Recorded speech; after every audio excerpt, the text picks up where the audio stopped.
Hi friends, Venus family ಬ್ಲಾಗ್ಸಿಗೆ ನಿಮಗೆಲ್ಲರಿಗೂ ಸ್ವಾಗತ. ಮನೆಗೆ ತಂದ ಪಪ್ಪಾಯ ಹಣ್ಣು ಹಾಗೆಯೇ ಹಣ್ಣಾಗಿ ಉಳಿದಿತ್ತು. ಹಾಗೆ ಇದರಲ್ಲಿ ಏನಾದರೂ ಒಂದು ರೆಸಿಪಿ ಮಾಡುವ, ಏನಾದರೂ ಸ್ವೀಟ್ಸ್ ಮಾಡಿದರೆ ಮಕ್ಕಳು ಕೂಡ ಇಷ್ಟಪಟ್ಟು ತಿಂತಾರೆ ಅಂತ ಹೇಳಿ ಅದನ್ನೊಂದು ಸ್ವೀಟ್ ಮಾಡ್ತಾ ಇದ್ದೇನೆ. ಸಿಂಪಲಾಗಿ ತುಂಬ ಈಸಿಯಾಗಿ ಮಾಡುವಂತಹ ಪಪ್ಪಾಯ ಹಣ್ಣಿನ ಬರ್ಫಿಯನ್ನು ಮಾಡ್ತಾ ಇದ್ದೇನೆ. ಬರ್ಫಿ ಮಾಡಲಿಕ್ಕೆ ನಾನಿಲ್ಲಿ ಅರ್ಧ ಪಪ್ಪಾಯ ಹಣ್ಣನ್ನು ಮಾತ್ರ ತಗೊಂಡಿದ್ದೇನೆ. ಪಪ್ಪಾಯ ಹಣ್ಣು ಒಳ್ಳೆ ರೀತಿಯಲ್ಲಿ ಹಣ್ಣಾಗಿರಬೇಕು. ಅದರ ಸಿಪ್ಪೆಯನ್ನೆಲ್ಲ ಈ ಥರ ತೆಗಿಬೇಕು. ಒಳ್ಳೆ ರೀತಿಯಲ್ಲಿ ಹಣ್ಣಾಗದಿದ್ದರೆ ಬರ್ಫಿ ಅಷ್ಟು ಚೆನ್ನಾಗಿ ಬರಲ್ಲ. ಹಾಗೆ ಒಳ್ಳೆ ಸ್ವೀಟ್ ಇದ್ದರೂ ಬರ್ಫಿ ಚೆನ್ನಾಗಿ ಬರ್ತದೆ. ಪಪ್ಪಾಯ ಹಣ್ಣಿಗೆ ಒಳ್ಳೆಯ ಕಲರ್ ಇದ್ದರೆ ನಾವು ಮತ್ತೆ ಅದಕ್ಕೆ ಕಲರ್ ಆ್ಯಡ್ ಮಾಡುವಂಥ ಅವಶ್ಯಕತೆ ಇಲ್ಲ. ಯಾಕೆಂದರೆ ನ್ಯಾಚುರಲ್ ಆಗಿ ಕಲರೇ ಚೆನ್ನಾಗಿರ್ತದೆ. ಈಗ ಇದನ್ನೊಂದು ಮಿಕ್ಸಿ ಜಾರಲ್ಲಿ ಹಾಕಿ ನುಣ್ಣಗೆ ಇದನ್ನು ಗ್ರೈಂಡ್ ಮಾಡಿ ತಗೊಳ್ಬೇಕು. ನೀರನ್ನೇನು ಸೇರಿಸಬೇಕಂತಿಲ್ಲ, ಸ್ವಲ್ಪ ತಿಕ್ಕಾಗಿ ಇದನ್ನು ಗ್ರೈಂಡ್ ಮಾಡಬೇಕು. ನೋಡ್ಬೋದು, ಈಗ ಇದು ಗ್ರೈಂಡ್ ಆಗಿದೆ. ಈಗ ಒಂದು ಪ್ಯಾನಲ್ಲಿ 1 ಸ್ಪೂನಿನಷ್ಟು ತುಪ್ಪ ಹಾಕಿ, ತುಪ್ಪ ಬಿಸಿ ಆದ ಮೇಲೆ 4 ಸ್ಪೂನಿನಷ್ಟು ರವೆಯನ್ನು ಹಾಕಿ ಫ್ರೈ ಮಾಡ್ತಾ ಇದ್ದೇನೆ. ನಿಮಗೆ ಇಲ್ಲಿ ರವೆ ಬೇಕಿದ್ದರೆ ಸ್ವಲ್ಪ ಜಾಸ್ತಿ ಕೂಡ ಸೇರಿಸಬಹುದು, ಏನು ತೊಂದರೆ ಆಗಲ್ಲ. 1 ಬೌಲಿನಷ್ಟು ರವೆ ಕೂಡ ನೀವು ಹಾಕ್ಬೋದು. ನಂತರ ನಾನು 1 ಬೌಲಿನಷ್ಟು ಕಡಲೆ ಹಿಟ್ಟನ್ನು ಕೂಡ ಸೇರಿಸಿದ್ದೇನೆ. ಇದನ್ನು ಕೂಡ ಚೆನ್ನಾಗಿ ಫ್ರೈ ಮಾಡಬೇಕು. ನಿಮಗಿಲ್ಲಿ ಬೇಕಿದ್ದರೆ 1 ಬೌಲಿನಷ್ಟು ಕಡಲೆ ಹಿಟ್ಟಿಗೆ 1 ಬೌಲಿನಷ್ಟು ರವೆಯನ್ನು ಕೂಡ ಸೇರಿಸಿ ಚೆನ್ನಾಗಿ ಫ್ರೈ ಮಾಡಬಹುದು. ನಾನು ಸ್ವಲ್ಪ ಕಡಿಮೆ ಹಾಕಿದ್ದೇನೆ, ಯಾಕಂದರೆ ಪಪ್ಪಾಯದ ಫ್ಲೇವರೇ ಸ್ವಲ್ಪ ಜಾಸ್ತಿ ಇರಲಿ ಅಂತ ಹೇಳಿ ರವೆಯನ್ನು ಸ್ವಲ್ಪ ಕಮ್ಮಿ ಮಾಡಿದ್ದೇನೆ. ಆದರೆ ರವೆ ಜಾಸ್ತಿ ಹಾಕುವುದರಿಂದ ತೊಂದರೆ ಏನಿಲ್ಲ. ಈಗ ಗ್ರೈಂಡ್ ಮಾಡಿ ಇಟ್ಟಂತಹ ಪಪ್ಪಾಯವನ್ನು ಇದಕ್ಕೆ ಸೇರಿಸಿ ಚೆನ್ನಾಗಿ ಒಮ್ಮೆ ಇದನ್ನು ಮಿಕ್ಸ್ ಮಾಡಬೇಕು. ಲೋ ಫ್ಲೇಮಲ್ಲಿ ಇದನ್ನು ಮಾಡಬೇಕು. ಕೈ ಆಡಿಸ್ತಾನೆ ಈ ಥರ ಬೇಯಿಸ್ತಾನೆ ಹೋಗಬೇಕು. ಚೆನ್ನಾಗಿದು ಬೇಯಬೇಕು ಈ ಪಪ್ಪಾಯ ಎಲ್ಲ.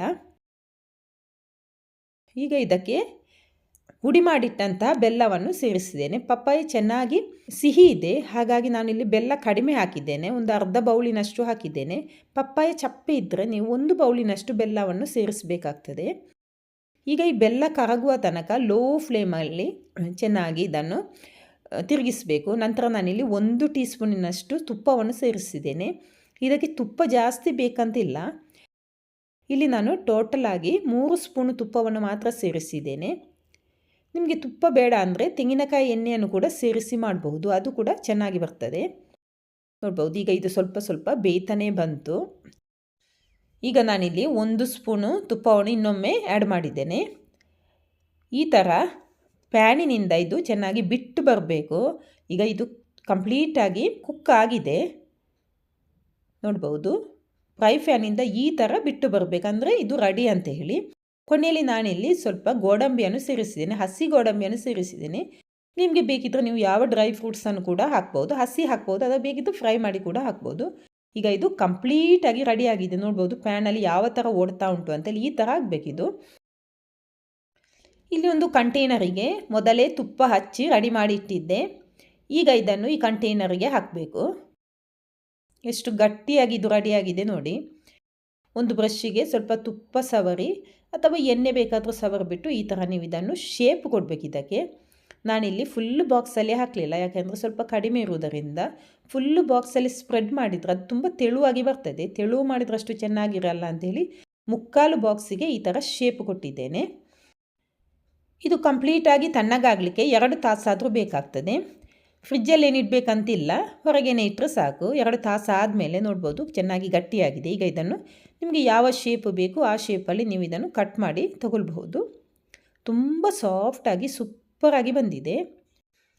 ಟೇಸ್ಟ್ ಕೂಡ ಅಷ್ಟೇ ಸೂಪರಾಗಿರ್ತದೆ. ನಿಮಗೆ ಸಡನ್ನಾಗಿ ಗೊತ್ತಾಗಲ್ಲ ಯಾವುದರಿಂದ ಮಾಡಿದ್ದು ಅಂತ, ಅಷ್ಟು ಚೆನ್ನಾಗಿರ್ತದೆ. ಪಪ್ಪಾಯ ತಿನ್ನದ ಮಕ್ಕಳಿಗೆಲ್ಲ ಈ ಥರ ನೀವು ಸ್ವೀಟ್ ಮಾಡಿಕೊಟ್ರೆ ಅವರಿಗಿದು ಪಪ್ಪಾಯದಿಂದ ಮಾಡಿದಂತೇಳಿ ಗೊತ್ತೇ ಆಗಲ್ಲ, ಅಷ್ಟು ಇಷ್ಟಪಟ್ಟು ತಿಂತಾರೆ. ಹಾಗೆ ಇದು ಪಪ್ಪಾಯ ಅಂದರೆ ಆರೋಗ್ಯಕ್ಕೂ ತುಂಬ ಒಳ್ಳೆಯದು. ಹಾಗೆ ಇದಕ್ಕೆ ಸೇರಿಸಿದಂಥ ಪದಾರ್ಥಗಳು ಕೂಡ ಹಾಗೆ ಎಲ್ಲ ಆರೋಗ್ಯಕರವಾದಂಥ ಪದಾರ್ಥಗಳನ್ನು ಸೇರಿಸಿದ್ರಿಂದ ಯಾರು ಬೇಕಾದರೂ ಇದನ್ನು ತಿನ್ನಬಹುದು. ನೋಡ್ಬೋದು ಎಷ್ಟು ಸಾಫ್ಟಾಗಿ ಇದು ರೆಡಿಯಾಗಿದೆ ಅಂತ ಹೇಳಿ. ಅರ್ಧ ಪಪ್ಪಾಯದಲ್ಲಿ ಇಷ್ಟೊಂದು ಬರ್ಫಿ ರೆಡಿಯಾಗಿದೆ. ಈಗ ನನ್ನ ಮಕ್ಕಳು ಶಾಲೆಯಿಂದ ಬಂದ ಮೇಲೆ ಅವರಿಗೆ ಕೊಟ್ಟು ಅವರ ರಿಯಾಕ್ಷನ್ ನೋಡ್ತೇನೆ. ನೋಡ್ಬೋದು, ಅವರಿಗೂ ತುಂಬ ಖುಷಿ ಆಯಿತು, ತುಂಬ ಸೂಪರ್ ಆಗಿದೆ ಅಂತ ಹೇಳಿದರು. ನೀವು ಕೂಡ ಈ ಒಂದು ಬರ್ಫಿಯನ್ನು ಒಮ್ಮೆ ಟ್ರೈ ಮಾಡಿ ನೋಡಿ. ಇವತ್ತಿನ ಈ ಸಿಂಪಲ್ ಆದಂಥ ರೆಸಿಪಿ ನಿಮ್ಗೆ ಇಷ್ಟ ಆದರೆ ಒಂದು ಲೈಕ್ ಕೊಡಿ, ಕಮೆಂಟ್ ಮಾಡಿ, ಶೇರ್ ಮಾಡಿ. ಹಾಗೆ ನನ್ನ ಚಾನಲ್ಗೆ ಹೊಸಬರಾದರೆ ದಯವಿಟ್ಟು ಸಬ್ಸ್ಕ್ರೈಬ್ ಮಾಡಿ. ಇಷ್ಟು ಹೊತ್ತು ಈ ವಿಡಿಯೋ ನೋಡಿದ್ದಕ್ಕೆ ತುಂಬ ಥ್ಯಾಂಕ್ಸ್. ಇನ್ನೊಂದು ವಿಡಿಯೋದಲ್ಲಿ ಮತ್ತೆ ಸಿಗೋಣ.